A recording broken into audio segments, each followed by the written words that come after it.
को अपने गांव में ले जाना और गांव में अपने संगठन को विस्तार करना।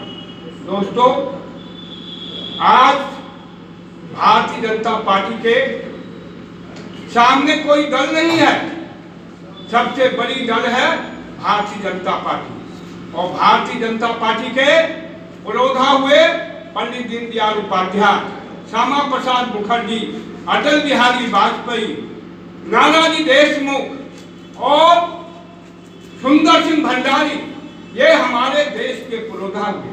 आपातकाल लगा, आपातकाल इमरजेंसी लगी, बहुत लोगों को मालूम होगा, बहुत लोगों को नहीं मालूम होगा। इमरजेंसी काल में नानाजी देशमुख कभी बंद नहीं हुए। उनका इतना बड़ा नेटवर्क था, पूरे हिंदुस्तान में कांग्रेस पार्टी सरकार उस समय उनको गिरफ्तार नहीं कर सकी। जब आपातकाल खत्म हुआ तब नानाजी देशमुख प्रकट हुए, सुब्रमण्यम स्वामी प्रकट हुआ, उसको पुलिस नहीं पकड़ सकी।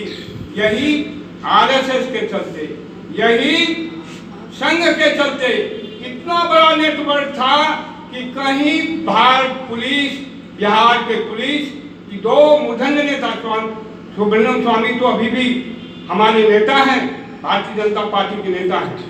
दोस्तों, तो हम एकात्म मानववाद के बारे में बोल रहे थे।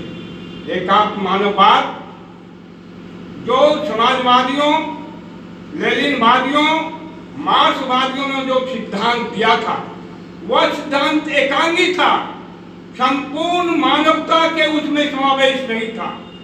वह हमारी सिद्धांत के आधार पर, हमारे भारतीय संस्कृति और सभ्यता के आधार पर वह खड़ा नहीं उतर रहा था। और आज भी कम्युनिस्ट पार्टी नारा लगाता था, लाल किला पर लाल निशान, मांग रहा है हिंदुस्तान। बोलिए, लाल किला पर लाल निशान माने कम्युनिस्ट का लाल किला पर निशान होना चाहिए। वह कभी भी कम्युनिस्टों के द्वारा पूरा नहीं होगा। लाल किला पर कमल निशान, मांग रहा है हिंदुस्तान। हम लोग नारा लगाते थे उसके विरोध में कि लाल किला पर लाल निशान नहीं चलेगा, लाल किला पर कमल निशान चलेगा। और आज कमल निशान लाल किला पर राजध्वज फहरा करके पूरे हिंदुस्तान को, पूरे विश्व को यह दर्शा दिया कि भारत में भारतीय जनता पार्टी ऐसी पार्टी है जो सत्ता में संघर्ष के आधार पर वह देश में सहभागी बना। दोस्तों, हम एकात्म मानववाद के बारे में बोल रहे थे। एकात्म मानववाद या आप लोगों को बताना होगा, गांव में जाना होगा, और जो पढ़ी लिखी महिलाएं हैं, जो पढ़े लिखे युवा हैं, वे अध्ययन करें एकात्म मानववाद का, वह चिंतन करें। दीनदयाल जी की जितनी लिखी हुई किताब है उसका शोध हो रहा है, उस पर पीएचडी प्राप्त करने के लिए विद्यार्थी लगातार शोध कर रहा है कि एकात्म मानववाद है क्या। एकात्म मानववाद में पंडित दीनदयाल उपाध्याय ने क्या लिखा है जो देश की संप्रभुता को, देश की अर्थव्यवस्था को सुदृढ़ करने के लिए तैयार है। हम लोगों ने जब देश में आपातकाल खत्म हुआ और जनता पार्टी की सरकार बनी तो भारतीय जनता पार्टी को 3 राज्य मिला। एक राज्य मिला राजस्थान, दूसरा राज्य मिला मध्य प्रदेश, तीसरा राज्य मिला हिमाचल प्रदेश।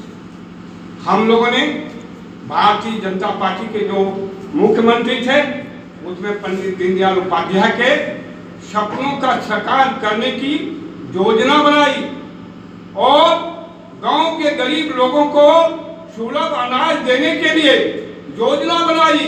और आज हमारा जो देश, जो हमारे प्रधानमंत्री हैं, हमारे जो देश के प्रधानमंत्री नरेंद्र मोदी हैं, वह एकात्मवाद के आधार पर देश की योजना, देश की नीतियां बनाई जा रही है। हमारा क्या काम है? सर्वांगीण विकास, हर एक व्यक्ति का विकास हो, हर एक गांव के रहने वाले गरीब गुरबा का विकास हो, हमारे गांव में रहने वाले तमाम मजदूरों का विकास हो, ऐसी ऐसी योजनाएं चलाई जा रही है। आयुष्मान भारत क्या है? आयुष्मान भारत है जो गरीब व्यक्ति हैं, जो इलाज कराने में सक्षम नहीं है, वैसे व्यक्ति को 5 लाख कर्ज दे करके, कर्ज नहीं 5 लाख अनुदान दे करके उसका उपचार किया जाएगा आयुष्मान भारत के तहत। लोग बोलता था कि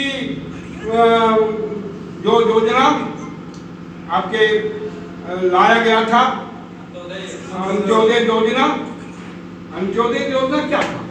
पंडित दीनदयाल उपाध्याय की सबसे बड़ा यही कार्यक्रम था, समाज के अंतिम पायदान में रहने वाले लोगों को उठाओ, समाज के सबसे पीछे रहने वाले लोगों को आगे लाओ।